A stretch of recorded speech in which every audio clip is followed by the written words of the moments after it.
welcome to the X22 Report. My name is Dave, and this is episode 214, and today's date is November 13th, 2013, and the title of this episode is Last One Holding the U.S. Dollar is the Loser.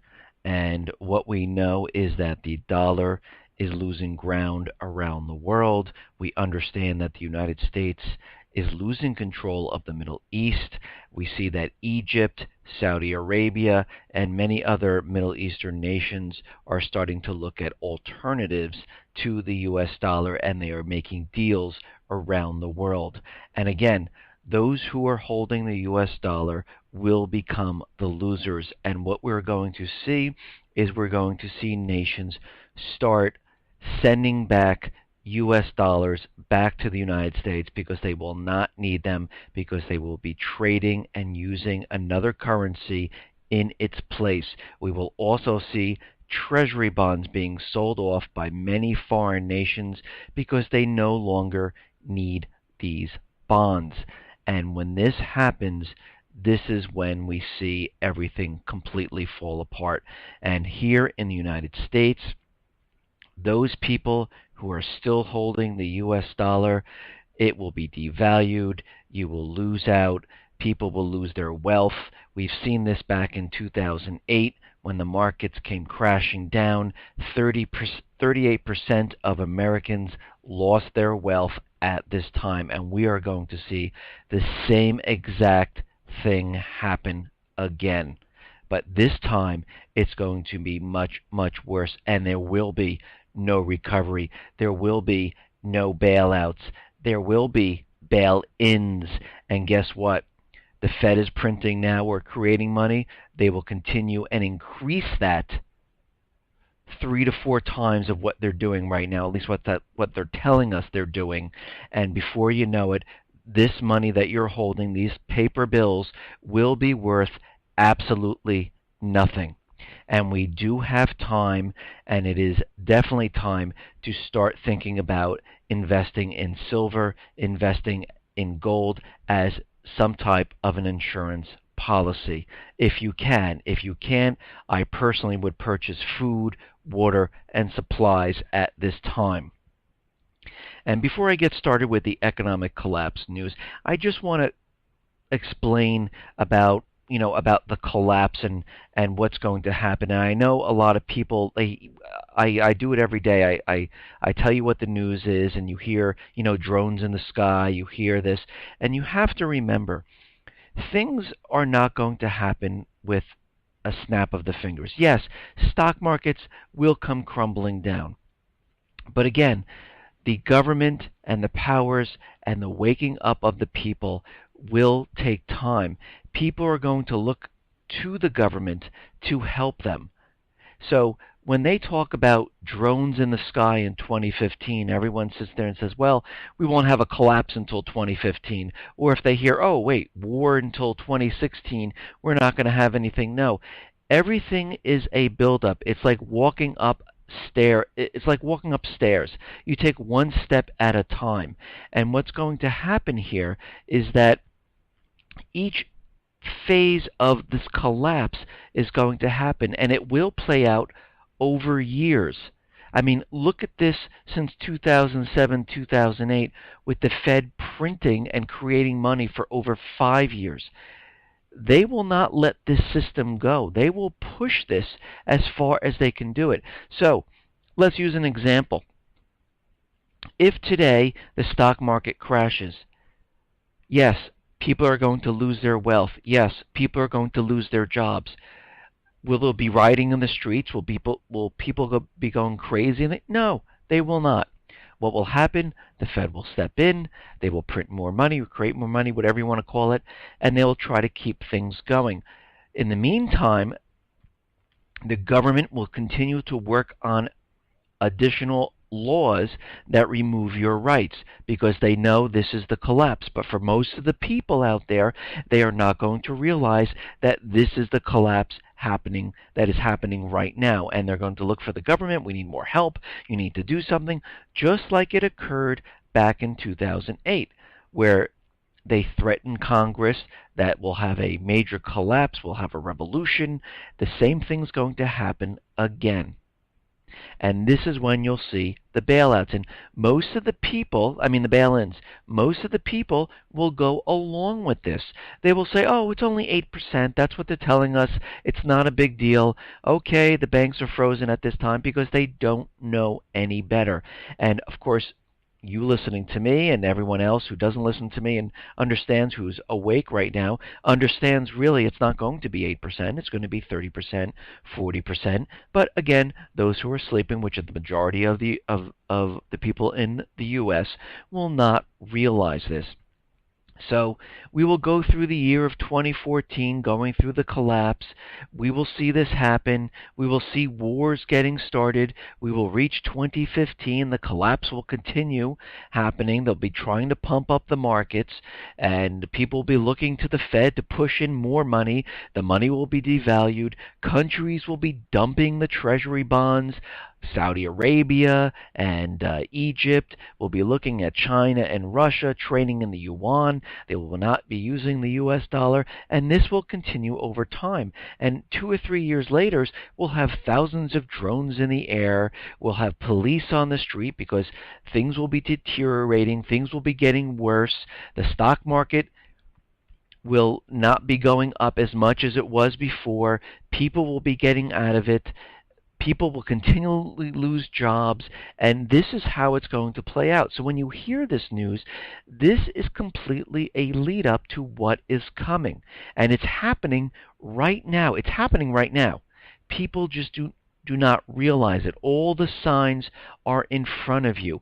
We're just waiting for that tipping point. And the tipping point is the market, because everyone looks at the stock market to say, uh-oh, we're in trouble. And that is the first sign, the first part of the collapse that I am talking about. And this is when everyone will wake up and go, oh my God, we need the government to help us. We need help out of this. And this is when it all begins. You will understand that this is happening, but if you talk to your neighbors who are sleeping, they will have absolutely no idea what is going on, because they've seen this happen before. They've seen the market go down. They've seen it go back up. They've seen it come back down, and they will think, and they've been brainwashed to think, that the market will continually to rise again and everything will be okay. But we know better. We know at this point, governments around the world, countries around the world, are going to say, hey, wait a minute. The Fed was putting in $85 billion. Now they're up to $220 billion. The debt in the United States is now $32 trillion. Something is really wrong here. We better start getting rid of our U.S. dollars. Let's get rid of these treasury bonds. The Fed goes ahead and prints some more. And now they're up to $300 trillion. The foreclosures are coming in like crazy because people can't pay for their homes because the amount of job losses that are happening. But again, the people are going to look at the government and they're going to think they're going to save them. And to save them, what they're going to do is they're going to put troops. When I say troops, it's going to be DHS, FEMA, TSA on the ground working with local law enforcement to keep order around the country. And this is what they're going to see, and most of the people are going to think, oh, I feel better now. They're trying to help. Just like they gave us all this propaganda during 2008. We want change. We're going to do a bailout. We're going to use taxpayer money. Things are going to get better. The Fed is not going to monetize the debt, but then they went ahead and monetized the debt. This is what you are going to see. So when you see this news for all these things happening in the future and them trying to change the laws, it is all in preparation. It doesn't mean it begins at that time. It means that it will be occurring at this time, and they'll finally have those laws passed to continue what is happening. And this is going to go on for years.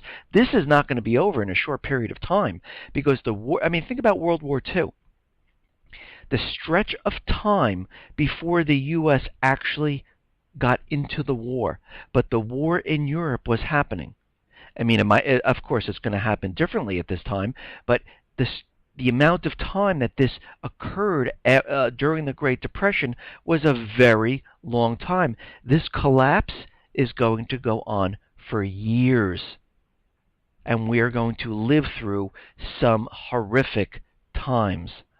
But let's get into the economic collapse news, because this is all the news that is leading up to what is going to eventually occur. And this is why you are getting prepared. This is why you are buying gold and silver, because when the dollar is worthless and you're sitting there and you can't buy food and you haven't prepared with food or water, the only thing you have left is gold and silver. If you didn't buy gold and silver, then you have food and water and medical supplies to get you through this time. This is the whole purpose. And of course, there are going to be many, many events occurring at this time, like we could see some power grid outages. We can see cyber attacks against banks to get us into the war, to cover what is happening here in the United States, to get everyone's mind off of what is happening. Because let's just think, after 2008, when everything collapsed, what did the Fed do? They made the stock market continually rise. What did people think? They thought things were getting better. Since they won't be able to get that market up, what they're going to do is they're going to take everyone's eyes off of what is going on with a war. This is how they work it. And this is what is going to happen. Okay, now let's get into the economic collapse news. Now, I've been discussing this for a very long time in Cyprus, and we understand what is happening at this time. Cyprus had bail-ins plus bailouts, just like Greece, just like all the other nations. But what we are seeing now is the number of properties sold during the first 10 months of this year has fallen around 44%, almost half of the same numbers that were sold last year. So we can see there is absolutely, positively a problem with the central bank's plans, because as we know, since we know that in my last report I discussed, the Fed official came out and said, these QE is completely not for the Main Street person or the people at whatsoever, and we are seeing this all over the place. And what this goes on to say in Cyprus is that there is no prospect of recovery in the foreseeable future in regards to property sales. So we are not going to see anything improve there at all. Now, in the Eurozone, the Eurozone industrial output across the 17-country Eurozone fell to a monthly rate of 0.5% in September, and official figures showed Wednesday a decline that has stoked speculation that the economic growth across the region may have come to a standstill in the third quarter. Well, you really think so? Well, yeah, I really do believe it, because what they were doing is they were using propaganda all throughout the summer to make believe and to convince everyone in Europe, everyone in the U.S., around the world, that Europe was coming out and recovering at this time. But we know better that this is absolutely not true. The same goes for the United States. There is no recovery here whatsoever. Doesn't matter. The news can spin it any way they want. They can say whatever they want. But what we are seeing right now is the mortgage applications are completely plunging. The pending sales are taking a dive. New home builders are seeing cancellations. We are seeing furniture manufacturers showing going bankrupt, showing huge declines. We're seeing the Fed continually pump in the money to the banks to buy up the foreclosures. The banks are keeping the foreclosures on their books, so those do not hit the market to bring down real estate. What else are we seeing? Well, we are seeing that most of the hedge funds and investment companies are trying to unload their real estate right now that they purchase for cash. And right now, just this week, this last week, U.S. home loans slipped again. The Mortgage Bankers Association said its seasonally adjusted index of mortgage applications activity, which includes both refinancing and home purchases this time, fell 1.8% in the week ending November 8th. So this is ramping up. Home sales are going to continue to decline. The big money is trying to get out. They're trying to sell it off to the flippers and the people who believe that housing is making a recovery. They are going to be held they are going to be left holding all of this real estate, and they will eventually declare foreclosures, they will declare bankruptcies, and the whole entire thing that we saw back in 2008 is going to reappear again, and we're going to have the same exact problems. Banks will now have many, many, many more foreclosures on the books, and the Fed will step in and start pumping in a lot more money to get rid of these. Now, we understand that Detroit went bankrupt. Chicago is having problems right now. And now we're seeing that Desert Hot Springs out in California is going to declare bankruptcy. This will make it the third California city, along with San Bernardino and Stockton, to seek court protection from creditors because they are completely bankrupt at this time. Now, in my reports, I don't know, it was like 2 or 3 reports back, I discussed about Citibank and the lobbyists getting their bill through the House, trying to get the Senate to approve it and get it passed to put the derivatives in a guaranteed account. So when the collapse comes, they are guaranteed this money and they do not lose out. And we understand that, they, during this time, previous to this, during the 2008, the Dodd-Frank bill was passed, and this was supposed to make everyone feel a lot better. But since that time, the Dodd-Frank has been left to twist in the wind, and as of June, 175 of the 279 past Dodd-Frank deadlines have been completely missed. So they're not following up on the requirements of Dodd-Frank now. Government regulators have neglected about 70.1% of rulemaking deadlines and 99.6% of 280 rules with specific deadlines. They are completely ignoring it, and I can't imagine why they're doing this. And this report goes on to say that the Dodd-Frank was never a serious attempt to reform banksters, financial institutions. Citibank and the money mobsters have paid off Congress. This was just to make everyone feel good, and they have not followed up on what they were supposed to do to support this at all. Now, RBS is reporting that the Fed is now responsible for monetizing a record 70% of all net bond supply. And the Fed is now responsible, and they are supplying and purchasing 70% of all of the 10-year equivalents. This represents a reliance on the Fed that is greater than ever before in history. We have never seen this before. We've never seen this much printing of money or creation of money, whatever you want to call it, and we are going to see this increase by a lot more as time goes on. Now, Russian lawmakers are out there, and what they are saying is they want to ban dollar deposits and transactions at Russian banks, warning that the U.S. dollar is on the brink of collapse. And what they're saying is that the dollar will collapse by 2017. I personally think it's going to happen before this. I think that there's going to be a lot of events that will cover this up, and during this time period, the Fed, the government, the powers, the elite, the globalists, the central bankers are going to do whatever they can to cover up what is really going on. And no one will actually know what is going on until it is too late for every single person. And the last person, the last country holding the dollar will be the loser. This is the musical chairs of the U.S. dollar. And you know that game when the music plays, people walk around the chairs and you sit down, but there's not enough chairs for everyone, so that person's out. Then they take another chair away and they play the music and they keep going until the last person. Well, this time the last person is not the winner. They are the loser if they are holding the U.S. dollar.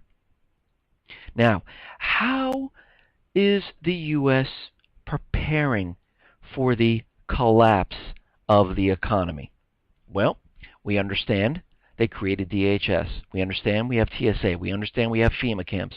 We understand we have the NDAA, the Patriot Act, and many other bills. And we understand they're trying to disarm the American people, and they're trying to defund the military and purge the military at this time. But how are they pushing this forward with local police? Well, what they're doing is they are instructing them to purchase military-styled vehicles to control the public. And we are seeing this happen in many, many towns across America. Police in police in South Carolina, Columbia, have just purchased a military-grade armored vehicle to its police force, and this vehicle can withstand landmines and it is IED resistant. Now, why in the world would a police department need this type of vehicle? They don't. The only reason they would need something like this is to control the population who is revolting against the government. And we see this, and we see many, many local police establishments purchasing this type of equipment, and we're seeing this happen a lot. And what else are we seeing across the country? We are seeing cities, and I reported this on my last report, or the previous report to this, that they are setting up their city so they're able to completely spy on everyone. It's a surveillance city. And I reported that Seattle was setting up this mesh tech grid system to spy and keep track of everyone. And when the people of Seattle heard this, they were completely pissed off and angry, and they want this disabled. And right now, the government in Seattle is disabling it. Who knows if they really are? And now they're going to have hearings, and they're going to figure out why the city needs something like this without having any type of discussion with the people. Now, we understand that the collapse is coming. That is a fact. There is no doubt about it. And we understand that DHS, during the Boston bombing, which I reported on, had the wireless carriers for the cell phones kill the wireless connection. And they wanted to do this because they didn't want people talking or sending photographs of what was really going on at this time. And what they didn't realize is when you turn the wireless system back on, those pictures that everyone was taking, they were able to transmit them to other people. And this is why at this time the FBI wanted everyone to turn in their pictures, not to help them, to see what everyone took. And this is what they were doing at this time. Now, DHS is taking this a step further. What they want is a kill switch in every single cell phone. And during the updates of the OS in your cell phone, what will happen now is the phone will go completely dead. You will not be able to take pictures. You'll not be able to turn it on. You will not be able to do anything. What they also want to do is completely have a kill switch for wireless and internet. So no one else can take pictures with a normal camera. Well, they could take a picture, but they can't transmit it at this time through the internet until they allow it to be turned back on, and then at this time it will be too late. So they are looking, and I believe they have already done this, create a internet kill switch. Now, the Electronic Privacy Information Center has said that they want them, DHS, to disclose what this kill switch is. And DHS right now is fighting it, saying they don't have to. But a federal court ruled, yes, you do. We need to know what this is and what you are doing. So we're going to have to see, how this plays out. And we have to remember that DHS, TSA, FEMA already have a secondary wireless and internet system set up already, and it uses a 4G wireless internet network that the public is not privy to. So they already have something set up. So if they kill, or when they kill, the internet and the wireless connection, they will be able to speak on cell phones. They will be able to communicate through the internet.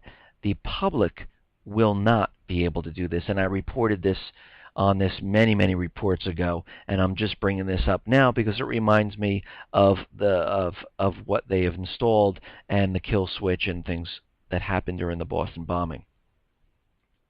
Now, we see Turkey, who's having a very rough time trying to make a deal with China, and I reported on this yesterday, purchasing their missiles because NATO and the United States are putting a huge amount of pressure on them. So Turkey has requested NATO to extend the deployment of surface-to-air Patriot missiles on its soil for another year. And what the Turkish government is saying, that they want this because right now they have assessed the situation and they see that the overall risks and threats to Turkey remain very serious, and this is why they want to keep these missiles. And the Western Alliance says the missiles are to avoid dangers caused by the crisis in Syria. However, countries like Iran, Russia, China have repeatedly voiced their opposition to the deployment, saying the move will only increase regional tensions. And of course, that's why they're really there. And they were also put there when the event was going on with Syria. Now, we understand that Putin met with Egypt, and they're making deals, supplying them with weapons. Putin's trying to move in and into the port in Egypt and have this as a base of operation for their military ships. Putin now has called Saudi Arabia, and the two leaders discussed ties between the two countries as well as regional issues such as the Syrian conflict and Iranian nuclear talks, and Putin wants to get together to see if they can make some type of deal with Saudi Arabia. And we also have to remember that Saudi Arabia was also in touch with China, discussing, who knows, maybe using the yuan instead of the US dollar if things start to fall apart. And we can see what is definitely occurring here now in the Middle East. The US, the central bankers, are definitely losing control. Russia and China are now stepping in to take the place where they are supplying military weapons, making deals with a new currency, which will bypass the US dollar, which will hurt the dollar even more, and we can see where this is all leading. This will not be good for the US dollar. Now, we understand that the peace talks are going on with Iran, and we understand that this is a complete illusion. And what's odd to me is how the US is pushing Iran to come up with some type of peace resolution to everything that is going on. And I can't even imagine what the talks must actually be, because, it has nothing to do with nuclear. It has nothing to do with sanctions. They're probably sitting there having a discussion, asking them if they can, possibly use the US dollar as the reserve currency to sell their oil. And I'm sure Iran is saying, no, absolutely not. But the U.S. president persistently refuses to recognize Iran's legal nuclear rights. And this goes on to say that they noted that Washington's disregard for Iran's sovereign nuclear rights killed the chance of a nuclear deal in the last week's Geneva talks. And again, the Congress right now, which has a very low approval rating, along with the president, they understand that the American people do not want war at this time, and they don't want to go down the same path they did with Syria because they understand it just will not work. So what they are doing right now is that they are making a whole entire illusion, a fabrication, a smoke screen of what they're really trying to accomplish. So they are making the American people and the world believe that they want peace at this time. They really don't want peace. This is why the talks are having a very hard time, because what they want the world to believe is that, and it seems like the U.S. is actually pushing for peace, and it seems like they want it too badly at this time. Especially the Obama administration is pushing way too hard at this time for peace. And what I see happening is they're going to turn this whole thing around with some type of false flag event. They're going to come out and say, hey, look, American people, we were looking for peace. We wanted to work this out, but look what happened. They decided to use some type of nuclear weapon or dirty bomb here in the United States, and now there can no longer be peace. Are you with us? Because we warned you in the past that they could come up with some type of nuclear weapon. And the people are going to say, yes, now we are with you, and you can see how this is definitely playing out. The UN nuclear chief right now has seen absolutely no radical change in Iran's nuclear program in the past 3 months to show that they are creating any type of nuclear weapon or anything of that type of device, or anything that Israel and the U.S. has kept on, continually reported on over 30 years or so. And of course, I reported on this many, many times, that they've been 3 to 5 months, and just lately Israel, Netanyahu was out there saying that, they're a month away, there could be a week away, an hour away, and again, they have never produced any type of nuclear weapon whatsoever. So we will have to see how these peace talks, move forward, and I just can't see, all the evidence that I look at and all the research that I do does not point to what they are showing us. I'm looking beyond that, and what they are not showing us, and what they're not showing us kind of scares me. And what else scares me is that Saudi Arabia has already earmarked, now they must know something that we don't know. They have already earmarked $300 million to finance the so-called transitional government for Syria, to take the place of Assad. Now, do they know something that we don't, that is in the works at this time? Because the last I saw, the rebels were losing ground. The Assad forces were pushing them back. The chemical weapons were being dismantled. So something must be on the horizon for them to already earmark $300 million for the transitional government. And what's even worse, the transitional government of Syria is planned to be set up by the so-called National Coalition for Revolutionary and Opposition Forces, which is an umbrella group and the largest alliance of the Syrian opposition groups outside the country. And we can see what is happening at this time, because CNN a couple weeks ago reported, and they had specific intel, that Assad was hiding a huge cache of chemical weapons, which was not included in the chemical weapons report from the UN.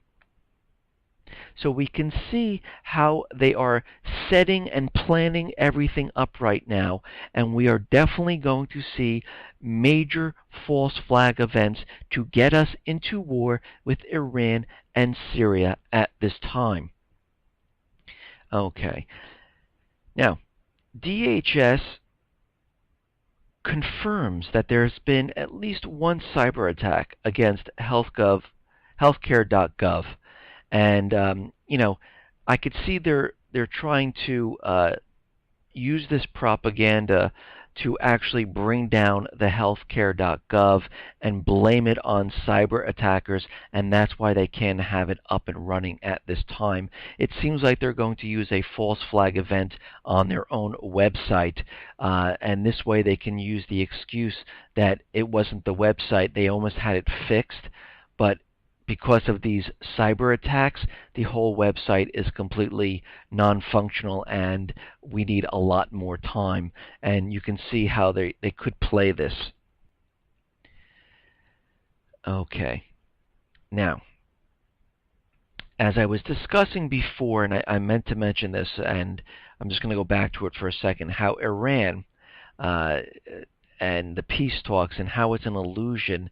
Right now, Vice President for Foreign and Defense Policy at the American Enterprise Institute, Daniel Pletka, said Iran currently has the capacity to build a dirty nuclear bomb, and he said this today.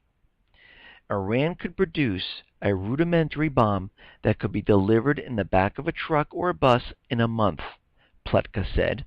A more complex miniaturized weapon with a delivery device, according to Pletka, could take the regime approximately 1 year to manufacture. So they were asking Pletka questions. And one of them, when will they have a usable nuclear weapon?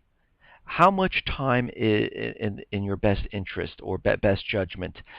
And what Mike, what they said was, well, the report says they could see something around 2014, maybe into 2015. And they said, well, let me get this straight here, and let me understand your question.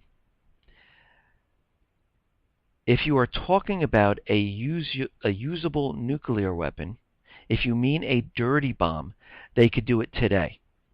If you mean a rudimentary nuclear device that can be delivered in the back of a truck or a bus, I think it would be about a month.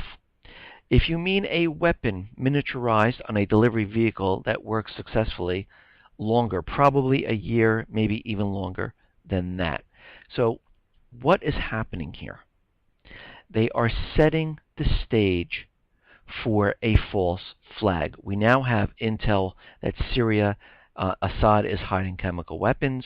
Saudi Arabia has already earmarked money to replace the government in Syria. We have these peace talks that Obama is really pushing hard. The Congress wants to put more sanctions on Iran. The Obama administration said, if we put more sanctions on Iran, this leaves us with only one option. That's a military option and a strike and war with Iran. They are putting this out there. And now they're having this committee tell us that Iran could create some type of rudimentary dirty bomb that could explode someplace here in the U.S. So we can see exactly what they're trying to do. They are paving the way for this false flag event. Okay, now it seems that a secret negotiated draft of the Trans-Pacific Partnership, the TPP, came out, and this is on the intellectual property rights chapter. And the TPP, the Trans-Pacific Partnership, is the largest ever economic treaty encompassing nations representing more than 40% of the world's GDP. And this specific section, and there are many different sections in the Trans-Pacific Partnership, is very specific in what it entails. And right now, nobody's allowed to see the TPP, and the Obama administration is preparing to fast-track the TPP treaty in a manner that will prevent the U.S. Congress from discussing or amending any parts of the treaty. And the IP chapter lays out provisions for instituting a far-reaching transnational legal enforcement regime, modifying or replacing existing laws in the TPP member states. The chapter subsections include agreements relating to patents. It also relates to produce goods or drugs, copyright, trademarks, and on industrial design. The longest section of this chapter, enforcement, is devoted to detailing new policing measures with far-reaching implication for individual rights, civil liberties, publishers, internet service providers, and internet privacy, as well as for creative, intellectual, biological, and environmental commons. The particular measures proposed include a supranational litigation tribunals to which sovereign nations' courts are expected to defer to. but which have no human right safeguards. The TPP-IP chapter states that these courts can conduct hearings with secret evidence. So the courts in, let's say, the U.S. would defer to these other courts, and they can use secret evidence, which kind of bypasses the Constitution if you really think about it. The IP chapter also replicates many of the surveillance and enforcement provisions from SOPA and ACTA, which were shot down because of privacy concerns and taking control of the Internet. So when we look at this, we can see what the if you like to call it, the New World Order is really trying to do. They're trying to move the court systems out of the U.S. They're able to use secret evidence that no one can't see, knows nothing about. You're probably most likely going to be proven guilty until you're proven innocent. And we can see what they are trying to do, because we have to understand, and I said this in my report 2 or 3 of them ago, that their whole entire agenda is to get rid of the Constitution. And the only way to do this is to purge the military, disarm the American people, and now they can have this TPP, which will encompass 40 different nations. They will be able to pass the UN Arms Treaty and have a separate, complete government structure to govern all the NATO countries at this time. And this is their agenda in the long run. Will this happen tomorrow? No, but this is all playing into what they want to do. And this goes on to say, if instituted, the TPP-IP regime would trample over individual rights and free expression, as well as ride roughshod over the intellectual and creative commons. If you read, write, publish, think, listen, dance, sing, or invent, if you farm or consume food, if you're ill now or might be one day be ill, the TPP has you in its crosshairs. This is what Obamacare is about. This is what Common Core is about. This is what the UN Arms Treaty is about. This is what the Patriot Act is about, the NDAA. Do you see the pattern that is emerging right now? All of this put together is what they're trying to mold everything into. The United States that we know today, which is not even the United States that you knew 50 years ago, is going to completely change. The economy is going to collapse. The central bankers believe that they will be able to restart the entire system and get rid of the Constitution and control the people and bring them up the way they want. And this is something that not just the United States, but Europe and every NATO country needs to be aware of what actually is happening at this time. Listen, everyone, thanks a lot for listening. Be well, be safe, and especially be prepared. Thanks a lot.